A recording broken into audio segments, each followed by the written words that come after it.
a lot of work behind the scenes that some of you might not quite recognize or see yet. But he's working on a lot of things that I'm very excited for that are going to be around when the game comes out, right?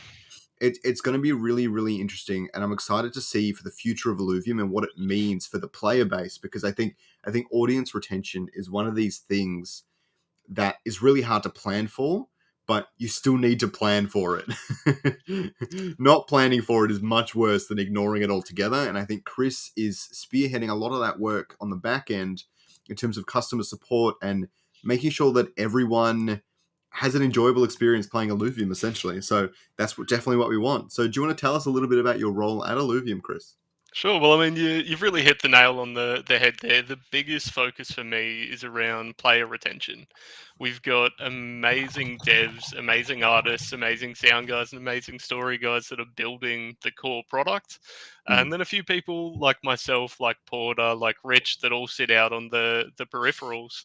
And building that kind of interaction between the player base, the community, and the dev teams. So it's setting up a pathway for everything from bug reporting, which anyone that's in the beta at the moment, if you send a bug report through, that comes to Mm. me. I track them, get everything squared away and over to the devs in a format that they can use and build out. And it goes both ways. So it'll be everything from if you purchase something off the merch store and need a refund or your shipping's delayed, my team will be the ones that track it down. If you fall through a texture in game and need someone to get you unstuck, then that's going to be us as well. What I'm building out is something that a lot of game companies don't really bother to do. And that's that you'll be able to contact the support team at any point along the journey. So whether you're in the game itself, whether you're on the website, whether you're in the Discord, anywhere that you need to throw your hand up and get some help, we'll be able to step in and help out. The biggest frustration for me as a gamer is if I'm in the middle of a session and something goes wrong, I encounter a game breaking bug.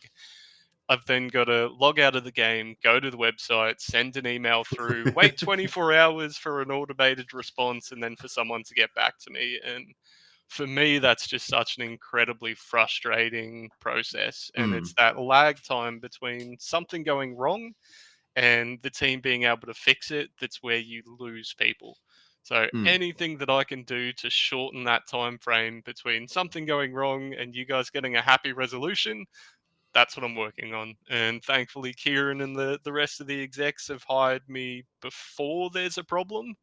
And I've been doing this for 15 years now. I've never been brought into a company before the issue was there. I've always been that guy that steps in and fixes the problem. So having the chance to build it ahead of time has been so incredibly rewarding. I had that question for later, but I definitely got to ask it now. Is it a lot easier to deal with this stuff?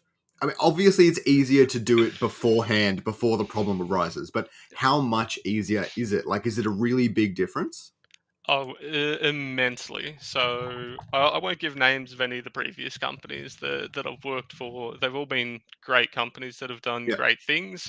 But when you come in to an established team that has some documentation, some tools that they're using, some training, you've got to break bad habits, bring them down to square one, and then rebuild from there. So I've Mm. had companies where I've had to come in, completely overhaul their documentation, retrain their staff, rebuild out the tools that they're using. It costs a lot, it takes a long time, it takes a lot of effort, and then people have to relearn.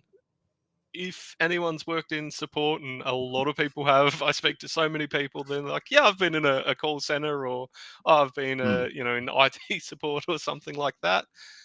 Coming in and having the tools there ahead of time just makes their life so much easier. And support is one of the highest attrition rate industries in the world. The average support team loses 40% of their staff over a 6 month period.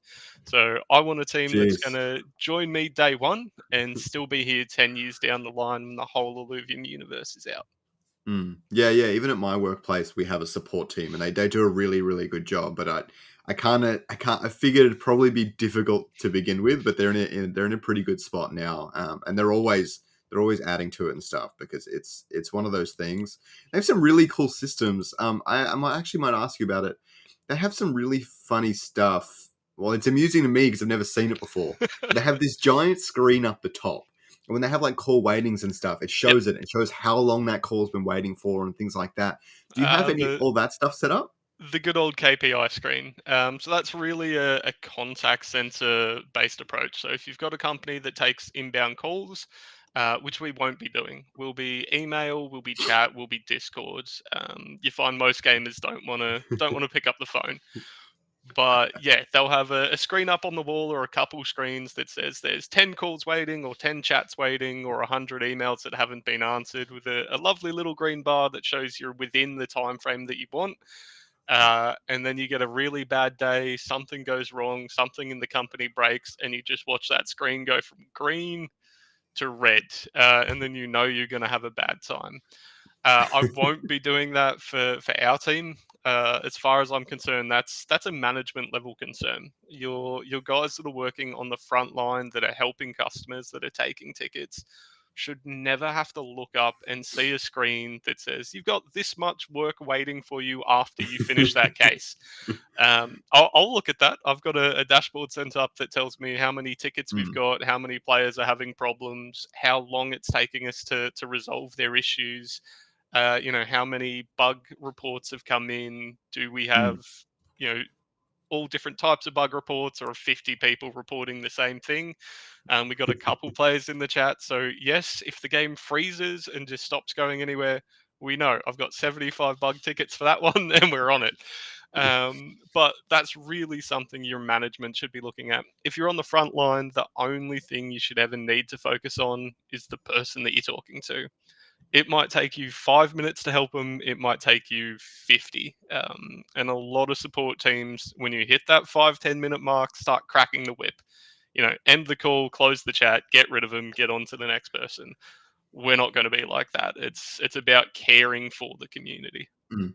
Yeah, yeah, yeah, of course. Like, so circling back a little bit, when you say bug reports and things like that, so say 75 players are freezing up in a certain spot, do you think building out these systems early makes a big difference in being able to resolve that issue? Or is that more on dev time and it wouldn't make a super big difference? I mean, isolating it early is definitely helpful, but. Yeah, look, it definitely helps out the dev team. So when I first came on board, there were over 1,000 tickets sitting in their queue with bug reports that the dev team had to kind of manually sift through, work out Mm, which ones they were already working on, what was being done. And look, if I can take 10 minutes out of their day where I'll do that or the support team will do that, then it's more time that they can spend actually doing the work. So, no stranger to the grunt work side of things. I go through all of the tickets as they come in every day, uh, respond to them, put them into our reporting queue so they can see instead of 100 tickets, it's actually only 10, but this ticket's been reported, X amount of times. So it helps them focus on where the work should be done, what the high ticket mm. items are, and just my small way that I can help get the game out that little bit faster. And I just have to know, circling back to the bug reports and things like that, how many bug reports or feedback tickets and things did you receive in like PB1? The total amount in PB1 was well into the thousands. A significant amount of it was duplication. Yeah, So yeah, one yeah. of the most reported bugs that we got was, why is the enemy team not looking at me? So if you were moving an alluvial at the end of the timer, so if there was one Mm, second left on the timer and you were moving your alluvial, it was considering the enemy team to have the same orient as yours. So you could make them face the other way. It didn't affect gameplay, but there were some pretty cool screenshots of you'd have one alluvial on the enemy team that was just refusing to look at you. So we got quite a few like that they can be really fun to read through and yeah, see yeah. the the interesting little quirks in the game. You should start a little show. Obviously, it's probably confidential, but you should start a little show where you like show like people's bug reports and the funny comments they make and things like that. Or I send think them I, to I me can. and I'll put them up. Oh look, I can definitely send some screenshots of what we get through without any player information in there. You know, we don't want to dox anyone, Yeah. but some of the feedback that people have sent through, and I love reading through anything that's tagged feedback. So we've got three Yeah. different reports that you can send: your bug report when things break, your crash reports when it crashes, and then just general feedback. And some of the emails that we get through the feedback tag just absolutely make my day. You know, people just wanting to sit down, send through a bit of an anonymous email on what they think of the game and what they think of the team. And there has been some amazingly wholesome stuff that has come through. It really does make our day when we get stuff like that. So I always try and spread it out to the rest of the Illuvium Mm. team so they can see. But it's fantastic being on the front line and working with the players. Yeah, I definitely mentioned a few feedback things when I first got onto the beta for sure. And I'm having a bit of trouble with my bug reporting feedback thing, so I'll message you about that later. I keep Uh, forgetting to DM you. You're trying to submit the bug report and it's not going anywhere. No, yeah, it's giving me like an error that's saying like it just doesn't work, contact support or something. Delete your game file and re-download it from the website. We patched that bug, but Right, right. that one doesn't get updated. When you log in, you'll see the little patch Mm. meter go through. You need to completely delete the file for that one to be corrected. Okay, well, anyone else that's having that problem, there you go. Sage advice fixed across the board now, shouldn't it? Okay, so the next one we'll jump into, we're going to go back a bit to more about Chris rather than Illuvium, and then we'll return back to all that stuff, of course. But I have to know, where did you start your crypto journey, and how did you actually find Illuvium? So I started off working for the tax office in 2008 or thereabouts. After working at the tax office, I started working in superannuation and did some financial advice there. So one of the biggest things that a lot of the people I was giving advice to was, should I buy crypto? What is crypto? You know, how does this work? My grandson sent me a coin, but it's not really a coin. What is this? So to be able to answer those questions, I had to do a bit of digging around crypto itself, and I've always loved share investing, and crypto investing is buying Mm, stocks on steroids. So yeah.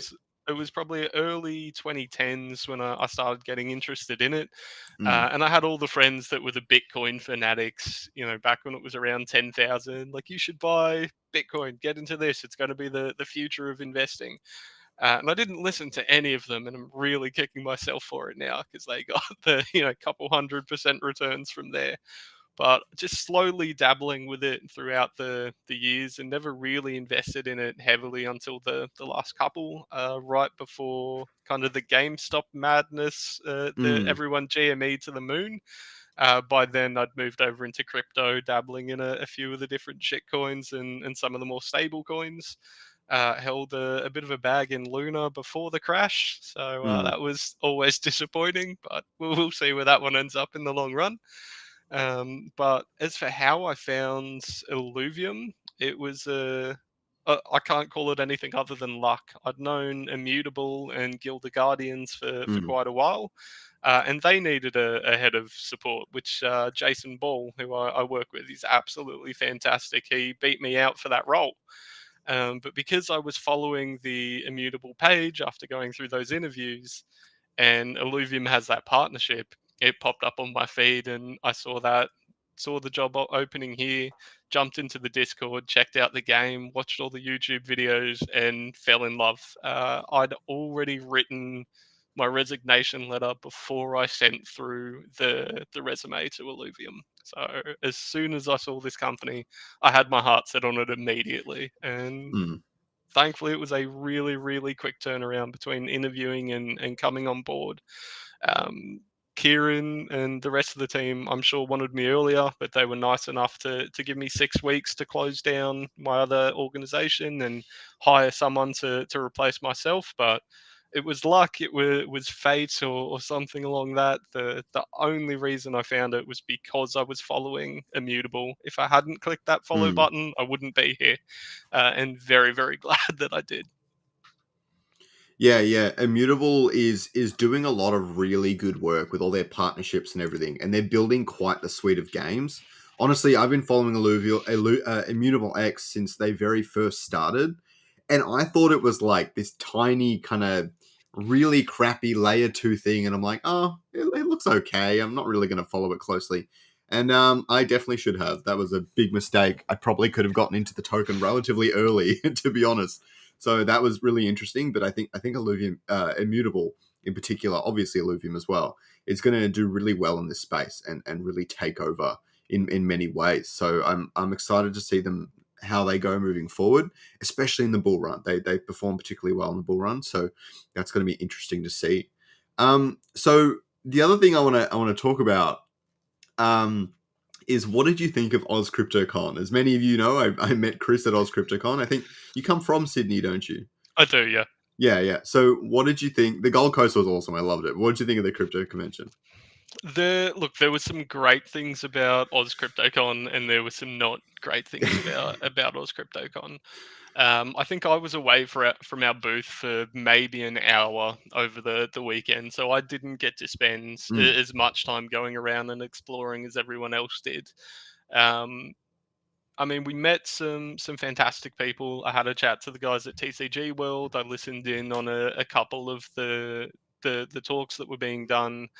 In terms of the talks, they were fantastic. Listening mm, to people in the industry, hearing their thoughts on it, seeing kind of what the future can be was amazing. It was just heartwarming to see that the industry is growing. The disappointing part for me was how few people were showing a product. mm, Everything that was there seemed to be a thought or a dream or this is what we're going to do. It was only Illuvium and a few other people that had something that you could sit down and get your hands on, which is fine. We're all building, if our products were out, we probably wouldn't be at Oz CryptoCon because we'd be working with the community. So I fully understand that people are building, mm, and that wouldn't have been a problem for me. What my concern was if you asked someone a question, they looked down and were reading off a script. A lot of these booths didn't have people like me or Rich or Pedro. We had Kieran, we had Andrew, we had people at the booth that knew the product, that played the product, that could talk about the artwork, that could talk about the dev. And a few of the other booths, not calling anyone out or not naming any names, very clearly had just their marketing team there with a script that they were reading off. I'll tell you about that later. I have some thoughts on that as well. Yeah, whereas I feel like the people that had paid for these tickets, that had come to the con, wanted to speak with the teams, wanted to get an understanding of what's going on, how is this being built, tell us about your product or your gameplay or your service, like how does it work, who are the people on the team, how do you interact with your community. We've got some photos there of people from 10 years old to 70 years old that we're talking our ears off and coming back day after day to play the product. So it was amazing and a little bit disappointing at the same time. I was surprised how many people brought their kids to a crypto convention. That was I did not expect that. That was Well, that was interesting, but I'm glad they had a Luvium to play. yeah, we had one young lad that was just he was coming back and coming back and coming back, and every time he left and went to another booth, he won something. I think by the end of the day, the end of day two, he'd made like 0.75 Ethereum and gotten like keyboards and lanyards and jackets and things like that. Just every time we saw him, he'd either made money or gotten swag and still came back to Illuvium because he's like, this is the best thing. I'm like, mate, you've made like $1,000 running around here and you think our game is the best thing at the convention? And he's like, yeah. And then he sat down and played again. And I was like, all right, the team are doing something right here. If Mm. a a young kid just starting out in his teens prefers our game over $1,000, then we're doing good. And many of you guys weren't at the convention, so you didn't see this. But watching Chris help out everyone playing the game was really fun to watch. I would just stand there and be like, "This is really funny." Like, because like even sometimes Chris would be playing on one of the machines himself, playing the levels and everything. and then he'd see that someone needs help or they've got a query, weird look on their face and stuff, and he would like jump up instantly, go over and fix whatever problem they were having. Then he would lose his game. It was really, really funny. But no, yeah, you sat down with a lot of people and helped them through the game and things like that, and made sure that they had a good experience. So It I know the was Illuvium team definitely appreciates it, but don't worry, it did not go unnoticed. no, I love talking to the community. I love spending time with people. If we do any other conventions or anything like that in the future, I'll be begging them for a spot at it. We've got an absolutely fantastic marketing team, and generally conventions like that fall under the marketing side. Mm. But if there's anywhere that I can spend time with the community, teach people about the game, bring more people on, or answer their questions, then I'll come running. I think by the time we got back to Sydney, I could not talk. I just had absolutely no voice left at all. It was a long weekend, but very rewarding. Yeah, no, it was really awesome. Yeah, seeing everyone enjoy the game and get involved with it, because it definitely stood out at the convention. I think either of us are denying that. Um, so you've seen what they're working on, and I'm mostly referring to Illuvium Zero and the overworld here, Mm. right? Is it as good as Kieran says? I want to hear. Obviously, you can't go around leaking the entire thing, but I want to hear your glowing review. I'm pretty confident you've played it. Yep. Yep. I want to hear your review of the gameplay and anything you think they might need to fix or work on. So the out of the three games, the one that I already know I'm going to prefer and not going to have the time to play is Overworld. So I'm a huge fan of platforming games, first-person shooters, and open world, and it Mm, ticks those three boxes. One of the best things that the team have done is they've added an enormous amount of verticality to the game. It's mm. not just a flat pathway where you run around. It goes up levels, it goes down levels. You can dive into caves where you've got to jump across crystals protruding out of the walls, or you fall into a pool of acid, die, and get sent back to the teleporter. Um, Being able just to jump in as your ranger, kick on the jetpack, and fly around kind of the epic wasteland at the top of Crimson Wastes. I think the first time I jumped into Overworld, I spent just about 2 hours wandering around, looking at the rocks, getting lost in a sandstorm, The mi- rocks. mining out some of the plant life that you can harvest along the way. It's absolutely beautiful. It's not a finished product at the moment by any means. We've got Mm, multiple regions. I went into Tiger Borealis a couple of weeks ago, and it hadn't been textured at all in the build that I had. So it was this giant white expanse full of polygons, and even that looked awesome.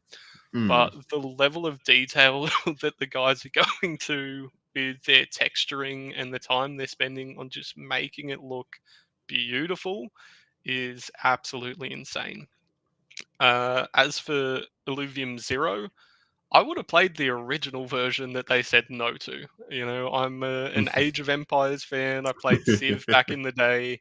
I've been through, Clash of Kings and far too many little base building games on my mm. mobile that are just that. You build out your base, you get resources, you go attack other people, and you get nothing out of it.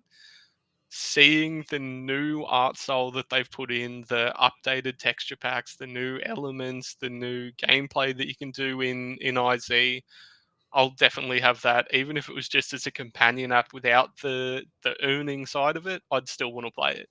But knowing that that game is going to fuel the economy over every game that comes out in the future, I'm putting my bag into land. Not financial advice, guys. Do your own research.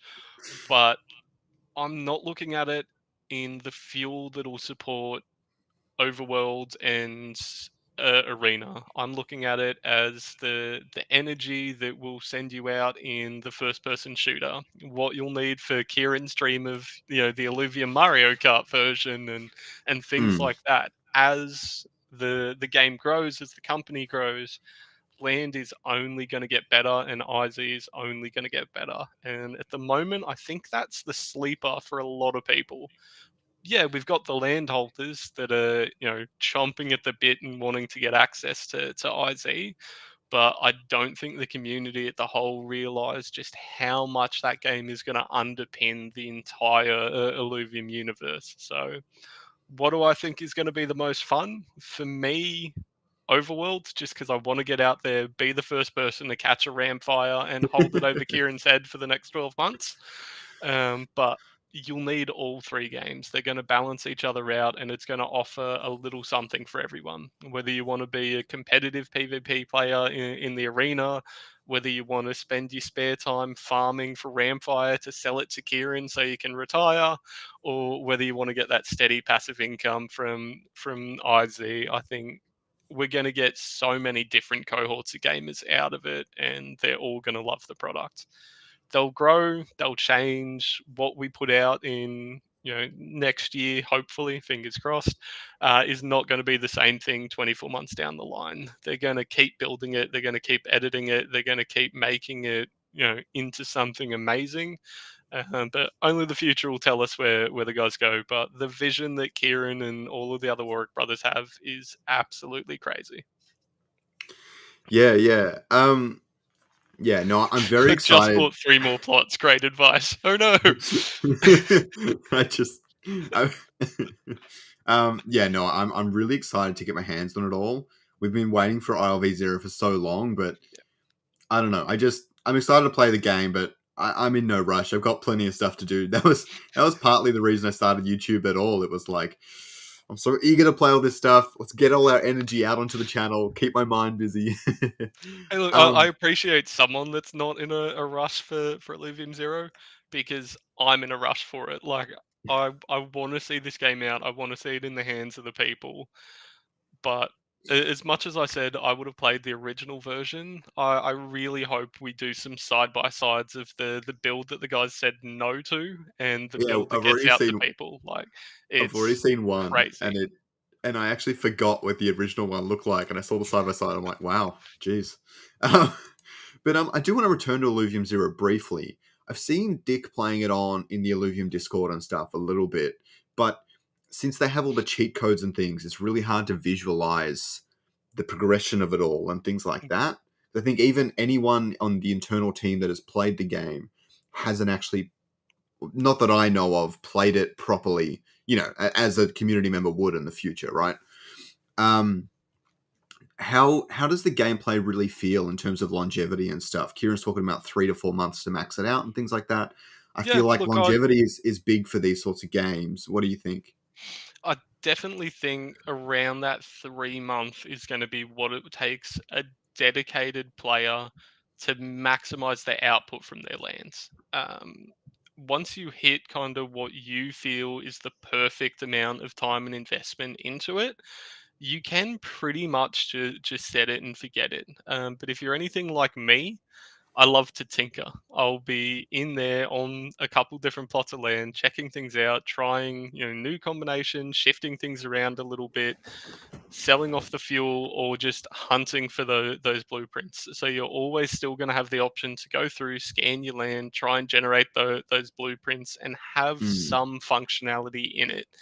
I mean, what we can do, if I can get the green light from the team, which I think I can, other people have streamed it, is do a couple streams throughout the week, play some IZ for the community, and play it without any of the cheat codes. We'll do it from scratch and see where we can end up. Yeah, I think that'd be really fun to see. The other thing that's in my head, and I don't know if you have the answer for me, is like how long might it take the team to add in that next level? Like Clash of Clans every 12 months or so adds in the next round of upgrades that people have to go and grind for to be able to get to that next pinnacle. But I mean, they've built it over the course of 10 plus years. So now it takes any single person that's just starting many, many years to reach the end. So obviously we can't expect RV0 to be a 5 year, I mean, ideally that'd be really awesome, but a 5 year grind for someone. But how long do you think, once the core structure and everything is designed, is it a lot faster to start producing those upgrades, or is there a lot of Uh, work that goes into it? 100%. So the biggest issue in getting the the dev work out is all of the underpinning code. So they need to first build the functionality of the game, make it look good, get your assets, get your textures, and have it functional. Building on top of a pre-existing product takes significantly less time.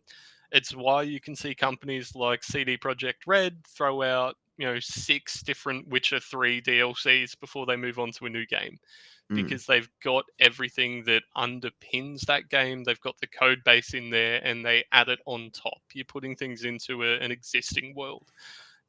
So if it took the guys 24 months to do the full Illuvium Zero, I would expect to see half that or less before they're able to add things onto it. What they'll add, how it'll change, how it'll grow, I don't know. I'm as excited as the rest of the community to see, but I cannot see any world or any outcome where they just release Illuvium Zero and then, yep, that's cool, it's done. The guys will build, they'll iterate, they'll add things onto it. The only thing that I don't see really changing in the future is the resources that you get. yeah, yeah, The the team seem relatively confident that these are the resources we're going to use, and it's not going to change. These will be used for every game in the future.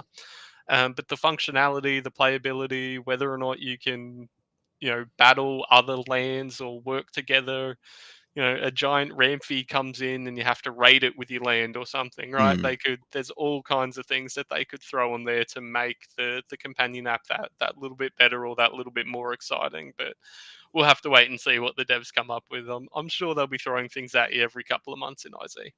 yeah. Because I really don't want people to reach the end zone and then stop playing the game.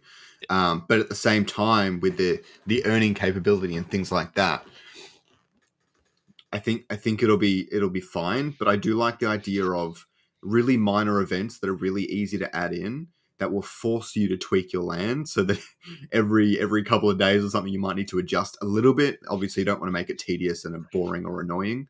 Um, but just things like that kind of keep you a little bit engaged so that you're maximizing those lands would be really cool. So yeah, I'm excited to see what they come up with. I know Aaron's probably already got all that in mind. Definitely. I um, mean, look, for me, it could be as simple as an event pops up in Illuvium Zero that requires one of the 3 types of resources or fuel to conquer. So you've got all these people that have preferred one fuel type and they've hammered away at it and they've perfected their land so that that fuel type or that resource type is the main one that they're mining. And then you realize, oh, now we need to use this resource instead. Everyone that participates in the event gets a unique NFT or something like that to make it fun and worth your time, but just gives you a reason to change up the land. We've got a question from Ricky here, and I think it's leading into what I already had planned. But what is Chris's favorite thing about working at Illuvium? It's the community. The thing that I've hated about customer support, despite being in love with customer support, is you're so often trapped away. The support team in so many organizations is hidden. They're off in an office somewhere answering phones, responding to emails, and no one really knows who the support team are. If Mm, you've got a question, if you've got a problem, you just kind of send it out into the ether and hope for a response. Being able to to jump on stream with the community, play the game, and let people ask questions or tell me what their problems are or what's your complaints, what's your frustrations with Illuvium, what do you like about Illuvium, what do you need to see changed, instead of having to sit there and wait for it to come in an email. To know that I can just jump on stream for an hour or two a day, play some mm, games, and have people say, hey, this is a question that I've got. This is a problem that I'm having. We don't get how hyper works or what are the stats for crit. How does crit work? How does dodge work? I've got this bug or whatever it may be. And just to be able to hang out, answer that question on the spot, or if I don't know, go and find out. So often I'll just have to say, I don't know, guys. I will jump into our documentation and read. I will go hassle Aaron or Andrew or Kieran and get you the response. And then I come back the next day, we play another couple games, and I'm able to give the answer that way. It feels like I'm actually helping and getting to know the Mm. community, which for 15 years I haven't had the chance to do. I've been stuck in an office training staff. I've had departments of well over 100 people where my entire day to day is handling their stats, tweaking their support systems, making sure their team leaders or managers know what they're doing, sitting in, meeting after meeting after meeting that really could have been an email and didn't need to take an hour of my time. Uh, Whereas now I get to be on the front line again. I get to go to conventions. I get to jump on streams like this and spend time with the community. And it's fantastic. I Mm. feel more like I'm part of the community than I feel like I'm an employee.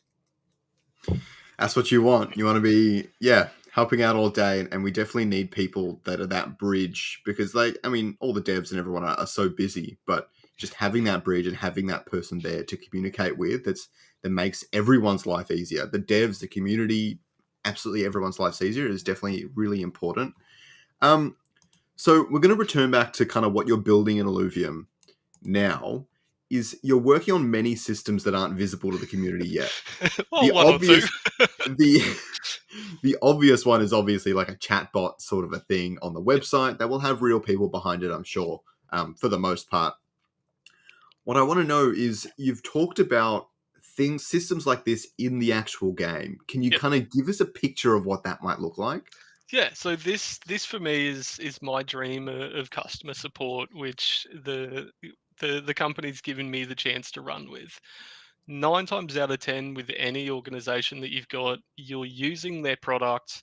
Something goes wrong. You've got to put the product down, log out of the game, go to a website or jump on a phone, Mm. wait, and then get a response. And I hate that. Whether I'm a 90s baby or a millennial and I need instant gratification or whatever it is, but I don't want to wait. If I've got a problem, I want to be able to get a response then and there. So, yes, we'll be adding a chatbot to the website, an email address that you can talk to, a ticketing system in Discord so you can add responses Mm. there and just jazzing those up a little bit. But my dream and what I want to see and what I want to build out is a full support suite. So if you're in game, if you're in Tiger Borealis and you get stuck in a texture, you've typed, slash unstuck and none of that's working, you can pull up an in-game chat and talk to the team there. So you don't need to log out. We should either be able to jump in and see what your character's doing. Think old Mhm. school 90s, the game masters that can jump in and help you out when you got robbed in RuneScape. Like I want the old school version of support where we are there instantly. Now, what that'll look like is going to depend on what we can code into the system and what the devs will let me do. But they already have plans for in game chat and location based chat. So I'm going to be leveraging that so that wherever you are, whether you're in the game, whether you're on the website, whether you're just on the game launcher, all of them will tie into the same system and you'll be able to speak to us immediately. So you can jump to Discord and speak with Fraggy and Tholky and all of the Illuvimod team and they'll help you out. Or if you don't want to have that lag time Mm. between getting out of your system and getting a response, just talk to us in game. We will be everywhere to support the team. All of a sudden, like a little camera pops up and Chris is like there. Like Mozart shoots out like a hologram. That's it. It'll just summon our avatar or something like that, and then we'll come help out. Like, code in like a little animation where Chris's avatar pops in and he like grabs you by the hand and pulls you out of the texture.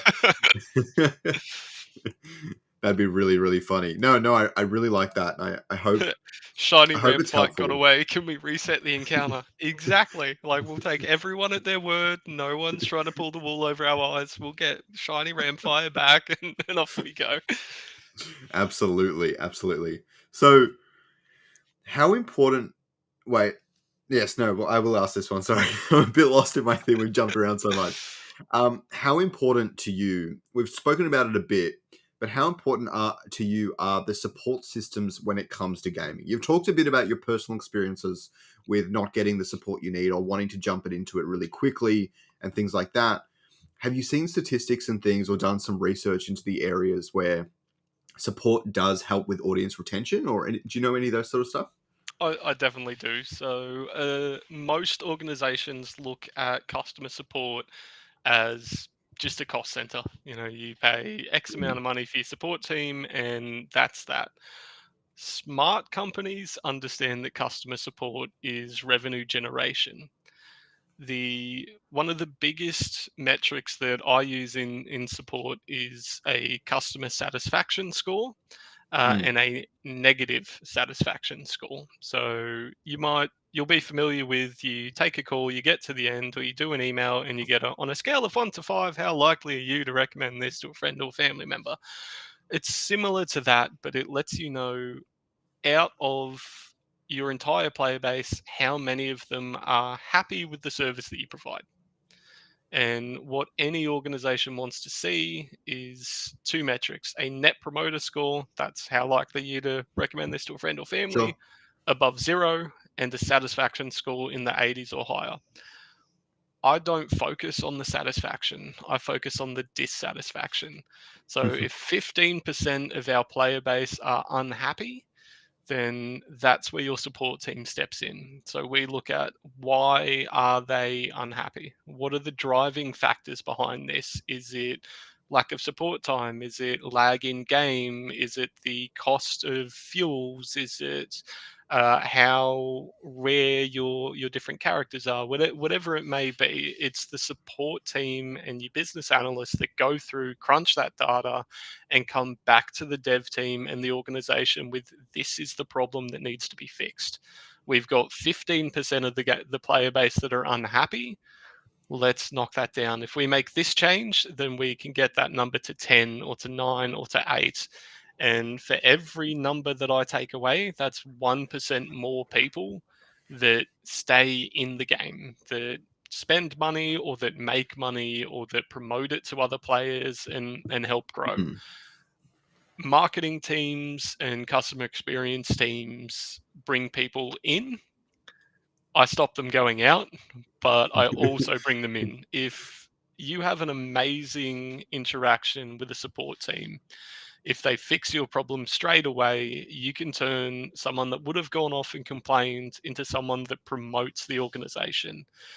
I've I'm a lifelong member of ANZ because of their support service. I had been with Westpac for nearly 20 years and had just a horrendous support interaction with them. I Mm. left the company immediately. I've been with Westpac. I had a similar issue, lost a couple $1,000s in a transaction that got delayed, spoke to their support team. You They mean helped ANZ? ANZ. They helped push the transaction through. It got where it needed to be. It was actually for buying crypto, and I was like, "Sweet! I didn't lose out on the returns that I would have gotten for that." And from that, I will promote them anywhere. If someone ever asks me, what bank should I go with, my answer is going to be ANZ. And before that interaction, it would have been Westpac, just because I've been with them for so long. And for me, that's the interaction I want people to have with the support team. Mm. Yeah, yeah. No, I have many similar things that I'm 100% loyal just because they're really helpful and really easy to talk to. And I have things on the other side too where I recommend people against them Yep, because their support team wasn't particularly good yep. or they weren't particularly helpful, right? So there's definitely an element of that. I think the big one I'm probably with is probably RACV. I've had only good experiences. Besides my premium being annoyingly high, I've had only good experiences. But Well, I some mean, things you can't control. you've just answered the question, right? If you'd had a bad experience and annoyingly high premium, you'd be out on the market trying to find something cheaper. Yeah, Like yeah. you've just straight up said your premium is annoyingly high, which means there's probably a cheaper option out there, and Maybe you've a little stayed. bit. Yeah, but you've stayed because of the support team, Yeah. and that's it. That is the best compliment you can ever give a customer support team.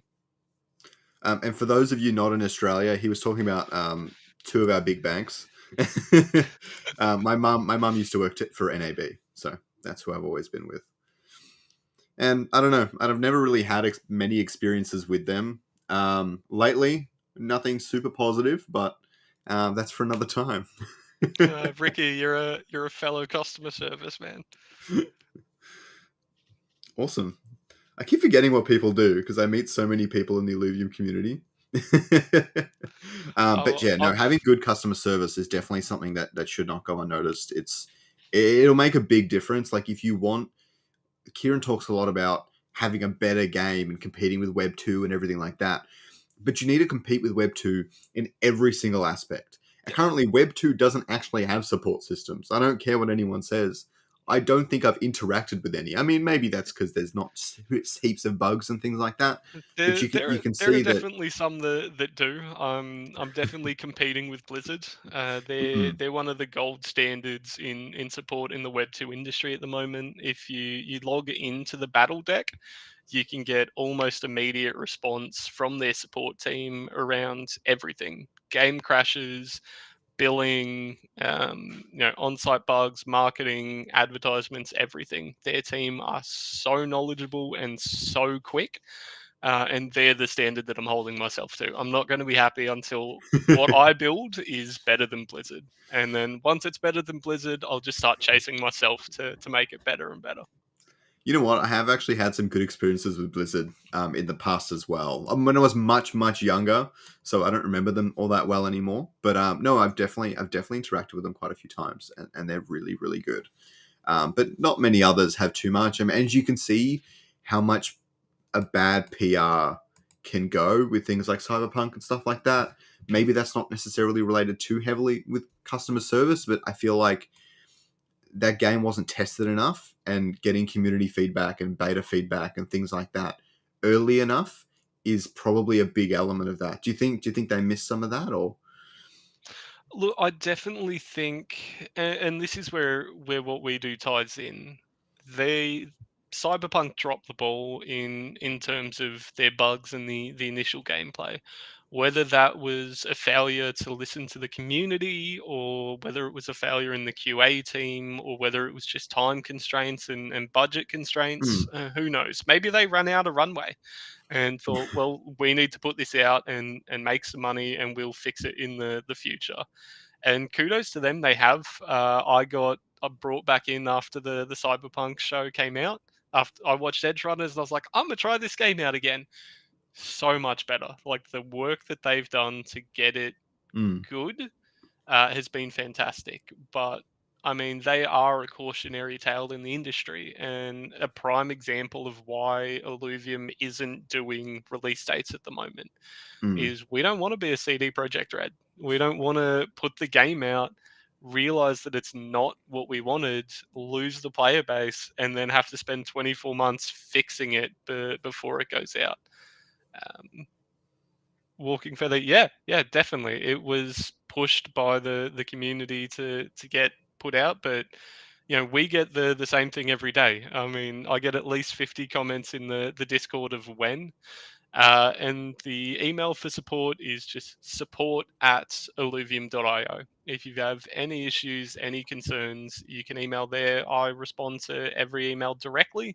And if I don't have an answer for you, I will try and find one. Yeah, awesome. All right, so we're starting to run out of time now. Um, okay, let's see what questions I do have left. Oh, actually, this is a really good one, and one I've always wanted to know. Okay, so you've worked on automated queries, automated messaging, and things in the past, Yep. right?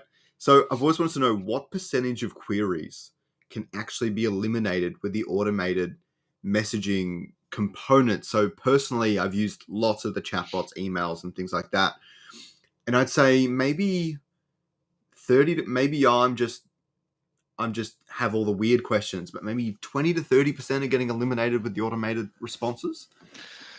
A good automated response system relies on two things. You need to have a VI or AI backup. So, what a Mm, lot of these chatbots do is you sit down with your customer support team, you look at the last 12 months of data that you've had, and you write responses to the kind of top 100 yeah, most common questions.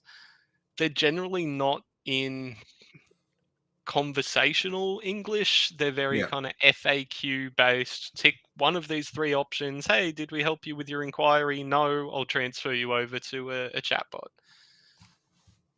what should be done, and what I personally find gives the best response rate, is using a VI. So it's not artificial intelligence, it's virtual intelligence, and it's a ongoing learning algorithm. So you add more and more information to it as it goes. It Mm. records all of the chats that you have. So if someone asks a question and the VI bot can't respond to it, it puts you through to a chat team.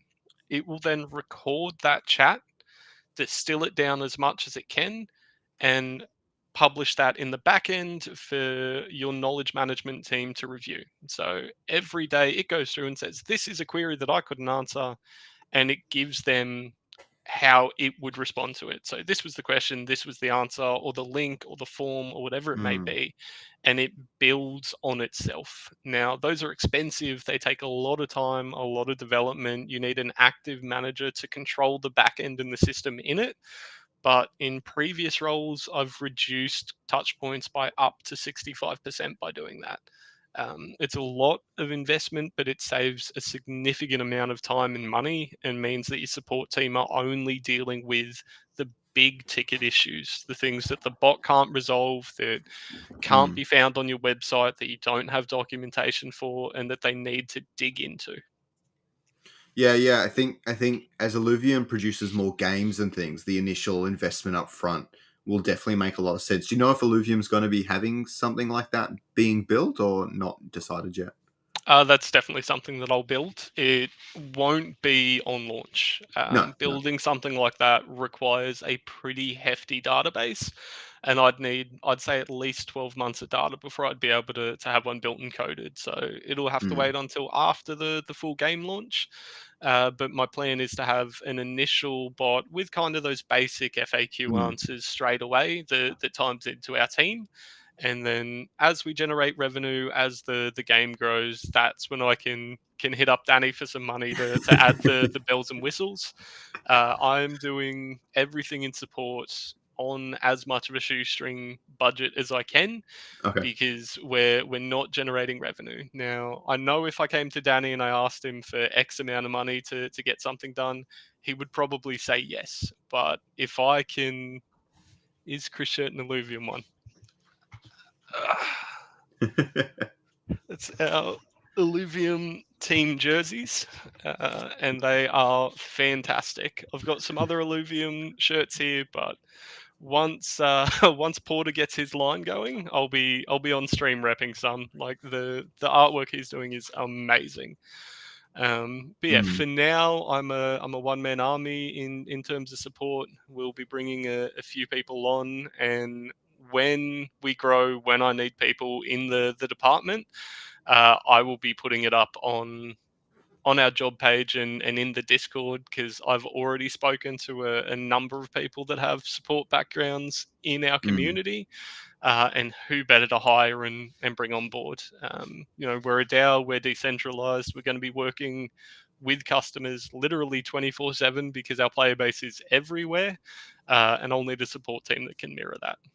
There you go, Ricky. If you're listening and you're into support, there you go. Hit me up, send a resume across. I will keep you on the list, and I'll be looking at the community first when I start hiring.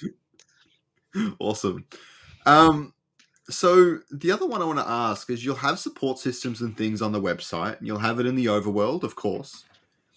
But one I need to know is Illuvium Zero. Are you going to have many support systems and things built into that? That one's a little bit trickier to be able to integrate with our systems, because it's going to be a mobile game, which means it Mm. runs off different servers. Yeah. I can do it. We can add a chat system into that, but it would most likely need to be built out as its own thing. For a Okay. player experience, that's not going to be an issue. For a support experience, that generally means I'll be having two different screens that people need to look at to be able to handle those inquiries. Or I build out an API that transfers the data from one to the other. So yeah, we can definitely do it. It's not front and center on my Mm. priority list at the moment, though. Yeah. I just want to get my hands on Illuvium Zero so bad. I put up a front. I put up a front that I'm not that excited, but we all know I am. Um, All right. So the last one I have is actually really fun. Okay. So you've played the overworld beta. Yep. Aaron and Kieran and stuff have mentioned that there's going to be like a scoring system and all that sort of stuff, right? Yep. Do you think it would be difficult to score highly on the overworld beta? Like, how do you think that's going to go down? Just personal So opinion off the cuff. there'll be a couple. There'll be a couple ways I think that people can score in Overworld Beta. First one is going to be the time trials. So there are checkpoints all throughout Overworlds, kind of these gorgeous glowing orbs that you run around, run into, and you've got to hit all of them in the map. I didn't So know that that. Is that going to be in the main game? not in the main game probably, but it'll be there in Overworld, at least in the beta. Okay. Whether or not that's a leak or not, I don't know. I'm pretty sure it's not. We've talked about it before, I've but never seen that before, but all right, go on. that was our main way of kind of testing Overworld for playability, for Hmm. player movement and verticality and things like that. And all of the team here were racing each other up the leaderboard. I think Rich was our fastest person in the time trial, and That I was shocks I me. was I was second or third, and I was I just kept wanting to beat Rich. But the other way that I personally think would be best for points in Overworld is just based on what you've captured. The people that spend the time, that go out, that do the encounters, and that get that RNG luck and get something cool, or that just grinds, merge them together, and get your 3, 4, and 5 tier alluvials. It'll be fun. I like that we're adding a bit of a competitive nature into it, Hmm. and I will definitely want to climb the leaderboard for that. It's good. It'll help keep it really engaging. That does excite me. I don't know how often I'll be like trying to grind the points or anything like that. I'll probably mostly just be enjoying the game. But I do like that it'll have that competitive nature in there, and I think Well, I think it's really. depends if we offer a reward or not for it, right? Mm. I think it's really interesting though because now you've got all these concurrent games. Like they're not all finished or whatever, but at the same time you can go, oh, today I've got 4 or 5 hours to play games. Now, if you had like a fully finished game and stuff, then you're obviously progressing through that. But now you've got 2 or 3 options. You can play Illuvium Zero for half an hour, maybe. You play the arena for an hour or two and try and get a high score. And now you play Overworld for an hour or two and try and get the high score, right? And you've got Yep. all this stuff that you can play that is really easy to repeat and things. And some days you might not feel like the arena, and sometimes you don't feel like the overworld. So it'll keep the audience retention really high, I think, for this beta phase. And yeah, I'm excited to see how that goes. And the more people we can bring in for even the beta is the more people that we can have on game launch as well. I think people sometimes underestimate that. Yeah, Is anyone exactly. that's in the beta is watching the game. People are like, oh, we're not going to have 100,000 people in the first 4 weeks. I'm like, are you kidding me? We're going to have on the first day. I really believe that personally, but I Well, know. I think for us, the big milestone in the beta, and where myself and a lot of the people in the team want to get, is 100,000 active users across Overworld, Mm, 100,000 Arena, 100,000, and all of the landowners into Illuvium Zero. And that'll give us what 225,000 active people at a time. That's a pretty good stress test for the servers and what we can manage, because I easily see 1 million players in Illuvium's near future. We've had over 900,000 registrations go through the website asking for mm, access. And that's before a fully polished product goes out. That's before we do a huge media launch. That's before we look for Facebook ads and TV ads, and let people know that Illuvium's here and it's going to be the future of Web3 gaming. This is before we try and steal players from TFT. This is before we get into Reddit and add the banner ads. There hasn't been a huge marketing push for Illuvium. We've done some stuff. We've done some cool collaborations. We did the ad at the Bulldogs. mm, But once the game goes live, the marketing team are going to go absolutely mental. Everyone that's in the Discord now that gets beta access, that experiences the game ahead of time, is going to have the leg up on the rest of the players, because I see people flooding in straight away. mm.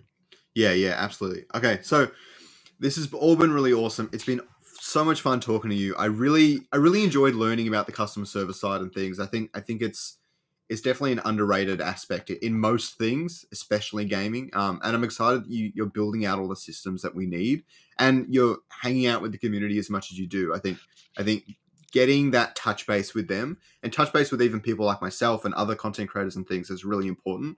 And it's helping make this project even more special than it already was. So yeah, thanks for joining me.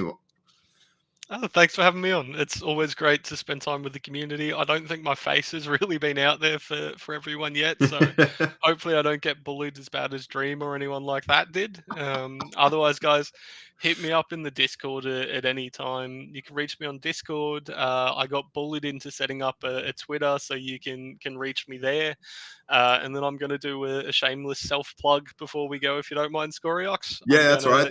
Thanks for the $10, by the way, Ricky. I'm Appreciate going to it. go chuck on a weight vest and do another run. So if anyone wants to follow my charity run, the details Mm. are all up on Twitter, and we're raising some money for mental health for young men and women in Australia. And you can ping me there or ping me at Discord, and I'm pretty much here 24/7. If you need me at any time, I've routinely been pinged at 3 a.m. to jump in and help with things. I'll always be around when I can. Yeah. Go and donate to the charity run. It's always awesome. I do not have the time or mental capacity for that at the moment. I used to actually run a lot. I umpired junior football for 6 years. There you go. And That'll get you running. so I used to run over 40 kilometers every weekend, which was really Wow. fun. But no, I'm really unfit now. Anyways, I want to get back to it eventually. Anyways, thanks for joining me again. Thanks, chat, for coming in, hanging out, and giving us some awesome questions too. So thanks, everyone. I really appreciate it. And yeah, it's been an awesome stream. It's been awesome having you on. Absolute pleasure, guys. I'll speak to you all again